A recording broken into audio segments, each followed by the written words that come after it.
दोस्तों, आशा करता हूं आप सब अच्छे होंगे और आप अपने एसएससी जीडी परीक्षा की एग्जाम की तैयारी में जोर शोर से लगे होंगे।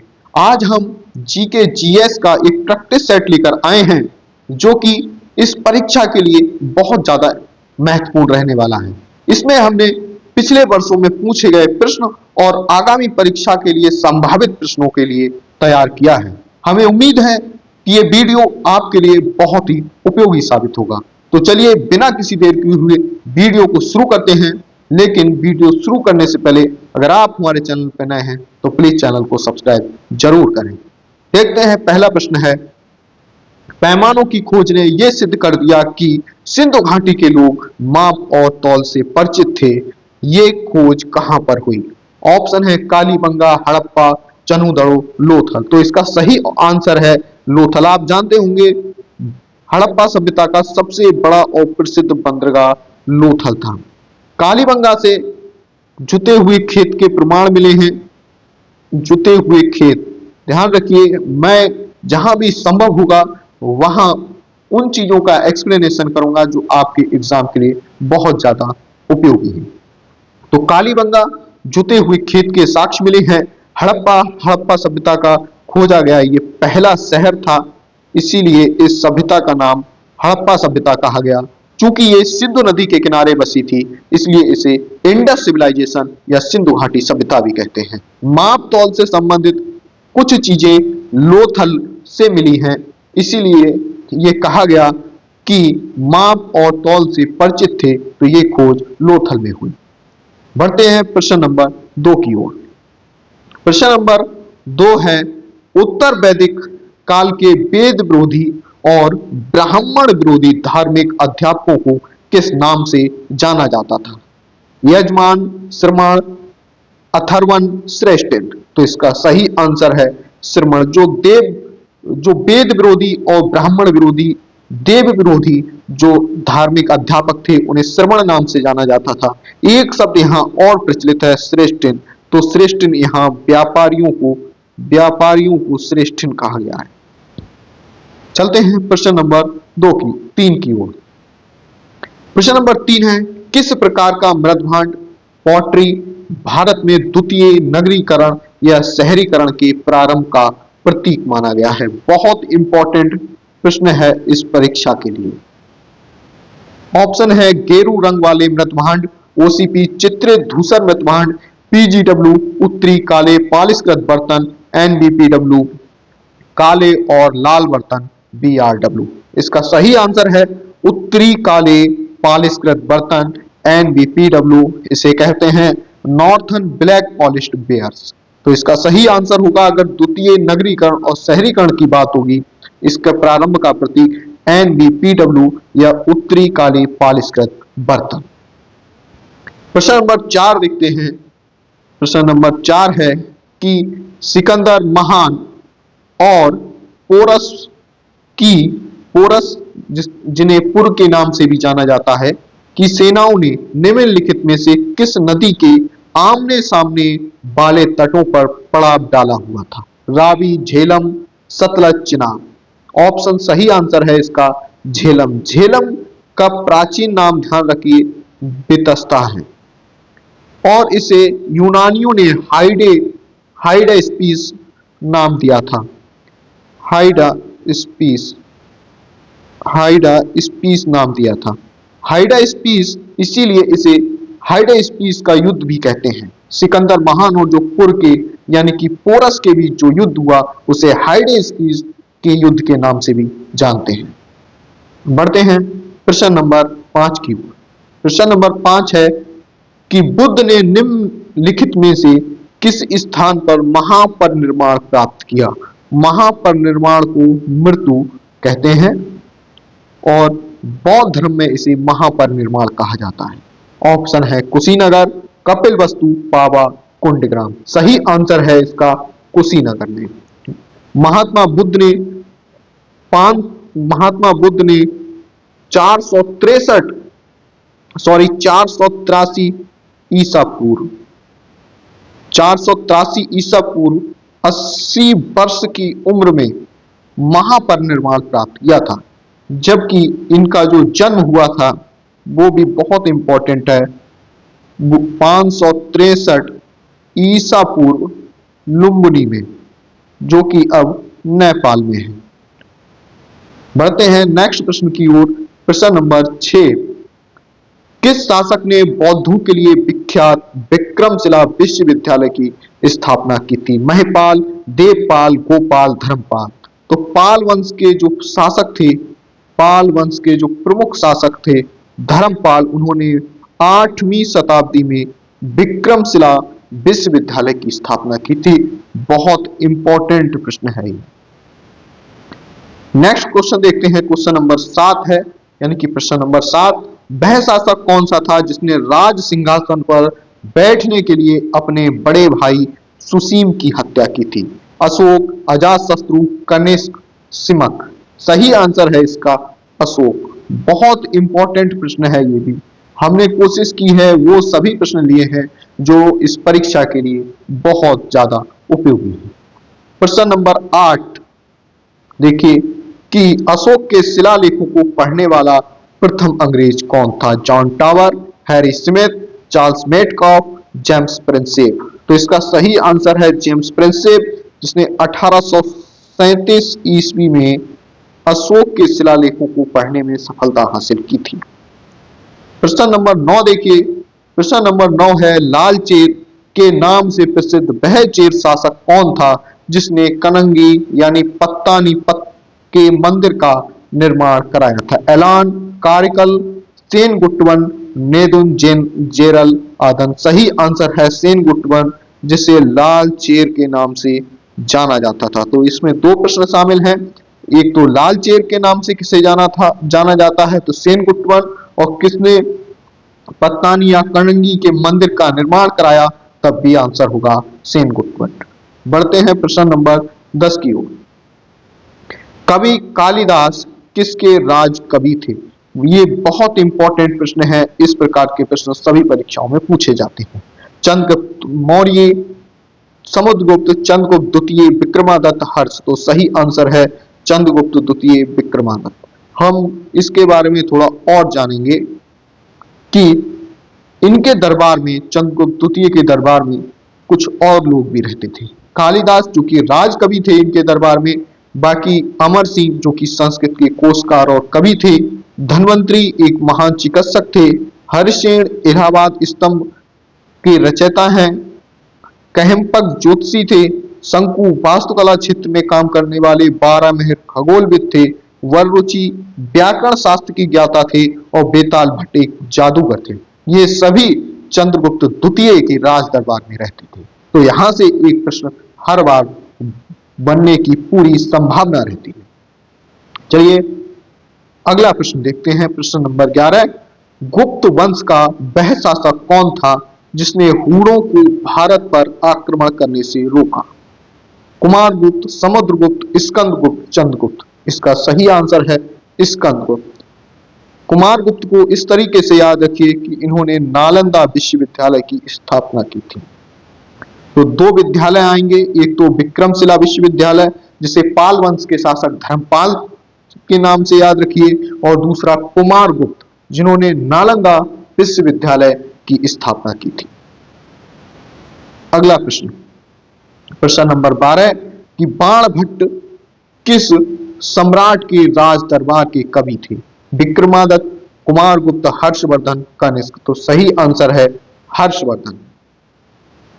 अगला प्रश्न देखते हैं। प्रश्न नंबर 13, उस शासक का नाम क्या है जिसने विजय स्तंभ या कीर्ति स्तंभ का निर्माण कराया था? राणा कुंभा, राणा सांगा, राणा रतन सिंह, राणा हमीर। इसका सही आंसर है राणा कुंभा। प्रश्न नंबर 14 देखेंगे। वर्ष 1100 ईस्वी में निर्मित मंदिर जो भुवनेश्वर के अन्य मंदिरों पर प्रधानता रखता है वह कौन सा है? राजा रानी मंदिर, कंद्रिया महादेव मंदिर, तिरुभुवनेश्वर लिंगराज मंदिर, मुक्तेश्वर मंदिर। तो इसका जो सही आंसर है वो है तिरुभुवनेश्वर का लिंगराज मंदिर। ध्यान रखिए इसे सोमवंशी राजा याद केसरी ने बनवाया था। यह प्रश्न भी कई बार आया है। तो याद केसरी ने भुवनेश्वर का जो त्रिभुवनेश्वर का जो लिंगराज मंदिर है उसका निर्माण करवाया था। प्रश्न नंबर 15 देखिए, खजुराहो स्थित मंदिरों का निर्माण किसने कराया था? होलकर, सिंधिया, बुंदेला राजपूत, चंदेल राजपूत। सही आंसर है चंदेला राजपूत। चंदेल शासकों ने खजुराहो के मंदिरों का निर्माण कराया जो कि मध्य प्रदेश में स्थित है। इनकी राजधानी थी पहले खजुराहो, बाद में इनकी राजधानी बनी महोबा और बाद में इनकी राजधानी बनी कालिंजा। इन राजधानियों का क्रम भी पूछा जा सकता है या इनकी राजधानियां पूछी जा सकती हैं, तो ध्यान रखिए खजुराहो, महोबा और कालिंजा। प्रश्न नंबर 16 देखिए, पहाड़ी काटकर एलोरा के विश्व विख्यात कैलाशनाथ मंदिर का निर्माण कराया था? कदम्बों ने, राष्ट्रकूटों ने, चोल ने, चेर ने। तो सही आंसर है राष्ट्रकूटों ने। राष्ट्रकूटों की राजधानी मान्यखेत थी और ये प्रश्न बहुत बार आए। प्रश्न नंबर अगला देखिए 17, महाबलीपुरम के जो एक मुख्य नगर है वह कला के किन शासकों की रुचि को दर्शाता है? पल्लवों की, चेरों की, पांडवों की, चालुक्यों की। तो ये सही आंसर है महाबलीपुरम। ध्यान रखिए पल्लवों की। अगला प्रश्न देखिए प्रश्न नंबर 18, प्रथम भारतीय शासक कौन था जिसने अरब सागर में भारतीय नौसेना की सर्वोच्चता स्थापित की? राजराजा प्रथम, राजेंद्र प्रथम, राजाधिराज, कुलोत्तुंग प्रथम। सही आंसर है राजराजा प्रथम। ये चोल वंश का शासक था जिसने भारतीय नौसेना की सर्वोच्चता अरब सागर में सबसे पहले स्थापित करने वाला प्रथम भारतीय शासक। क्वेश्चन नंबर 19 है कि मोहम्मद गौरी विजित प्रदेशों की देखभाल के लिए निम्नलिखित में से किस विश्वसनीय जर्नल को छोड़कर गया था? नासिरुद्दीन, इल्तुतमिश, कुतुबुद्दीन ऐबक, मलिक काफूर। सही आंसर है कुतुबुद्दीन ऐबक। कुतुबुद्दीन ऐबक ने ही सल्तनत वंश की स्थापना की थी और चौगान खेलते समय इसकी मृत्यु हुई और इसने कुतुब मीनार के निर्माण का प्रारंभ कराया, जबकि कुतुब मीनार का निर्माण का जो फाइनल था वो फिनिश किया था इल्तुतमिश ने। इल्तुतमिश इसका कुतुबुद्दीन ऐबक का दामाद था, जिसके बाद नासिरुद्दीन बैठा, उसके बाद रजिया सुल्तान को आप देखते हैं। तो यहां से दिल्ली सल्तनत की शुरुआत हुई थी कुतुबुद्दीन ऐबक। क्वेश्चन नंबर 20 देखिए, विजयनगर के महान साम्राज्य के अवशेष कहां पाए जाते हैं? बीजापुर में, गोलकुंडा में, हम्पी में, बड़ौदा। सही आंसर है हम्पी में। प्रश्न नंबर 21 देखिए, निम्नलिखित में से कौन अंतिम मुगल सम्राट थे? बहुत इंपॉर्टेंट प्रश्न है और विभिन्न परीक्षाओं में ये पूछा जाता है। आलमगीर द्वितीय, शाह आलम द्वितीय, बहादुर शाह द्वितीय, अकबर द्वितीय। तो सही आंसर है बहादुर शाह द्वितीय, जिन्हें जफर की उपाधि दी गई थी। तो आंसर कभी कभी बहादुर शाह जफर मिलेगा आपके लिए या कभी कभी बहादुर शाह द्वितीय। क्वेश्चन नंबर नेक्स्ट है 22, वह पुर्तगाली कौन था जिसने गोवा पर अधिकार किया? फ्रांसिस डी अल्मीडा, यहाँ पर अल्मीडा है, Alfonso de Albuquerque, Vasco da Gama, Roberto de Nobili.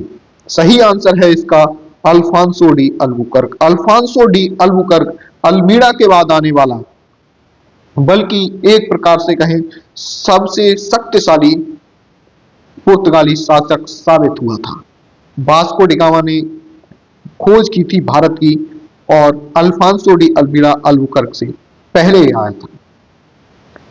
Question number 23 देखेंगे, भारत में ईस्ट इंडिया कंपनी का पहला गवर्नर जनरल कौन था? Robert Clive, sir John Shore, Warren Hastings, Lord Cornwallis. इसका सही उत्तर है वारेन हेस्टिंग्स। क्वेश्चन नंबर 24 देखिए, निम्नलिखित में से कौन सुमेलित है? एलोरा, तो एलोरा शक यहां पर गलत है क्योंकि यहां राष्ट्रकूट होना चाहिए। अगला है महाबलीपुरम, राष्ट्रकूट गलत है, यहां पल्लव होना चाहिए क्योंकि एलोरा राष्ट्रकूटों से संबंधित है, महाबलीपुरम पल्लव से संबंधित है, मीनाक्षी मंदिर पांडवों से संबंधित है और खजुराहो चंदेलों से संबंधित है। तो चौथा ऑप्शन सही होगा। क्वेश्चन नंबर 25 देखिए, किस राजपूत शासक ने जिच मोहम्मद शाही नामक आंकड़ों का समूह बनाया जिससे लोग खगोल संबंधी अवलोकन कर सके? ये भी इंपॉर्टेंट प्रश्न की श्रेणी में आता है। अजीत सिंह, सवाई जय सिंह, भारमल, मान सिंह। तो इसका सही आंसर है सवाई जय सिंह। 26 देखिए, राज्य क्षय, हड़प नीति, जब्ती सिद्धांत, ये तीनों नाम एक ही हैं। चाहे राज्य क्षय कह लीजिए, हड़प नीति कह लीजिए, जब्ती सिद्धांत कह लीजिए या डॉक्ट्राइन ऑफ लैप्स कह लीजिए। किसके द्वारा लागू किया गया? Hastings, Canning, William Bentinck, Lord Dalhousie. तो लॉर्ड डलहौजी के द्वारा ये लागू किया गया था। 1848 ईस्वी से 1856 ईस्वी तक ये नियम लागू रहा। इसमें पैतृक उत्तराधिकारी के ना होने पर उस अधिकारी का सारा राज्य, उस शासक का सारा राज्य जो ब्रिटिश ईस्ट इंडिया कंपनी थी उसमें मिला लिया जाता था। यानी कि यहाँ पर गोद लेने का जो अधिकार था, दत्तक पुत्र गोद लेने का जो अधिकार था, उसे समाप्त कर दिया गया। इस प्रकार सबसे पहले सतारा को, पहला ऐसा राज्य था सतारा जिसे लॉर्ड डलहौजी ने इस नियम के तहत, डॉक्ट्राइन ऑफ लैप्स के तहत ईस्ट इंडिया कंपनी ने शामिल किया। वहीं अवध इसके द्वारा कुशासन के आधार पर, ध्यान रखिए, कुशासन के आधार पर 1856 में ईस्ट इंडिया कंपनी में डॉक्ट्राइन ऑफ लैप्स के आधार पर शामिल किए जाने वाला आखिरी राज्य था। क्वेश्चन नंबर 27 देखिए, निम्नलिखित में से ब्रिटिश सरकार का वह गवर्नर जनरल कौन था जिसने भारत में डाक टिकट शुरू किए थे? Lord Dalhousie, Lord William Bentinck, Lord Auckland, Lord Canning. सही उत्तर है लॉर्ड डलहौजी। लॉर्ड डलहौजी के कई काम हैं, ध्यान रखिए, रेलवे की शुरुआत, टेलीग्राफ की शुरुआत, डाक सेवा की शुरुआत, कन्या भ्रूण हत्या को रोकने का प्रयास, विधवा पुनर्विवाह, विधवा पुनर्विवाह, ध्यान रखिए, विधवा पुनर्विवाह लॉर्ड डलहौजी, जिसमें राजा राम मोहन राय, ईश्वरचंद विद्यासागर जैसे लोगों ने महत्वपूर्ण भूमिका निभाई। तो लॉर्ड डलहौजी के ये सारे काम रहे, जिसमें एक काम डॉक्ट्राइन ऑफ लैप्स भी रहा, डॉक्ट्राइन ऑफ लैप्स भी रहा, जिसे हमने अभी इससे पहले वाले प्रश्न में पढ़ा था। प्रश्न नंबर 28 देखिए कि भारत में सबसे पहले सूती वस्त्र मिल किस शहर में स्थापित किया गया था? सूरत, बंबई, अहमदाबाद, कोयम्बटूर। सही आंसर है बंबई। प्रश्न नंबर 29 देखिए, किसके द्वारा बंगाल और बिहार में स्थायी बंदोबस्त या जिसे इस्तमरारी बंदोबस्त, परमानेंट सेटलमेंट शुरू किया गया? Robert Clive, Warren Hastings, Lord Wellesley, Lord Cornwallis. तो सही आंसर है लॉर्ड कॉर्नवालिस, जिन्होंने 1792 ईस्वी में स्थायी बंदोबस्त या परमानेंट सेटलमेंट शुरू किया था। प्रश्न नंबर 30 देखिए, वर्ष 1829 ईस्वी में सती प्रथा का उन्मूलन किसके द्वारा किया गया? तो इसका सही आंसर है Lord Curzon, Lord Wellesley, Lord Lytton, Lord William Bentinck. तो सही आंसर है लॉर्ड विलियम बेंटिक, 1829 ईस्वी। प्रश्न नंबर 31 देखिए कि अंग्रेजों द्वारा स्थापित प्रथम व्यापारिक केंद्र कौन सा था? कलकत्ता, मद्रास, सूरत, बंबई। तो जब अंग्रेजों की बात आएगी तो इन्होंने सबसे पहले सूरत पर अपनी व्यापारिक कोठी स्थापित की। प्रश्न नंबर 32 देखिए, भारत में आलू की फसल किसने शुरू की थी? अंग्रेजों ने, हॉलैंड वासियों ने, पुर्तगालियों ने, फ्रांसीसियों ने? सही आंसर है पुर्तगालियों ने। इन्होंने तंबाकू की भी फसल शुरुआत की थी, तो ध्यान रखना है इसे। 33 देखिए, सिखों के सैन्य संप्रदाय, मिलिट्री जो एक तरीके से एस्पेक्ट, जिसे खालसा का प्रवर्तन किसने किया था? हर राय, हरकिशन, गुरु गोविंद सिंह, तेग बहादुर। तो सही आंसर है गुरु गोविंद सिंह। नेक्स्ट क्वेश्चन देखिए, क्वेश्चन नंबर 34, बुनियादी शिक्षा का विचार सबसे पहले किसने प्रस्तुत किया? जवाहरलाल नेहरू, राजा राम मोहन राय, महात्मा गांधी, दयानंद सरस्वती। सही आंसर है महात्मा गांधी। 35 देखिए, बंगाल की एशियाटिक सोसाइटी 1784 में स्थापित यह प्रवर्तक थे, यानी कि एशियाटिक सोसाइटी ऑफ बंगाल की स्थापना 1784 में किसने की? बहुत इंपॉर्टेंट प्रश्न है। Warren Hastings, sir William Jones, sir James Mackintosh, James Prinsep. सही आंसर है सर विलियम जोन्स। प्रश्न नंबर 36 देखिए, भारतीय विश्वविद्यालय अधिनियम 1904 किस वायसराय के प्रभुत्व में पारित किया गया था? Lord Lytton, Lord Curzon, Lord Ripon, Lord Hardinge. सही आंसर है इसका लॉर्ड कर्जन ने विश्वविद्यालय अधिनियम पारित कराया था। यह भी बहुत महत्वपूर्ण प्रश्न है। 37 नंबर क्वेश्चन देखिए, the Indian war of independence नामक पुस्तक के लेखक कौन थे? श्याम जी है, यहां पर गलत लिखा हुआ है श्याम जी। श्याम जी कृष्ण वर्मा, भीखाजी कामा, बीजी तिलक, बीडी सावरकर। इसका सही आंसर है बीडी सावरकर ने the Indian war of independence नामक पुस्तक लिखी थी। क्वेश्चन नंबर 38, भारत से ब्रिटिश की ओर संपत्ति का अपवहन, ड्रेन ऑफ वेल्थ का सिद्धांत किसके द्वारा प्रतिपादित किया गया? गोपाल कृष्ण गोखले, लाला लाजपत राय, दादा भाई नौरोजी, सुरेंद्र नाथ बनर्जी। इसका सही आंसर है दादा भाई नौरोजी। ये दादा भाई नौरोजी इंग्लैंड में हाउस ऑफ कॉमन्स के लिए, ध्यान रखिए, हाउस ऑफ कॉमन्स के लिए चुने जाने वाले पहले व्यक्ति थे। तो इंग्लैंड के हाउस ऑफ कॉमन्स के लिए चुने जाने वाले पहले इंडियन दादा भाई नौरोजी थे। 39 देखिए, महात्मा गांधी को अर्धनग्न फकीर है या अर्धनंगा फकीर किसने कहा था? Winston Churchill, Lord Mountbatten, Lord Wavell, Lord Linlithgow.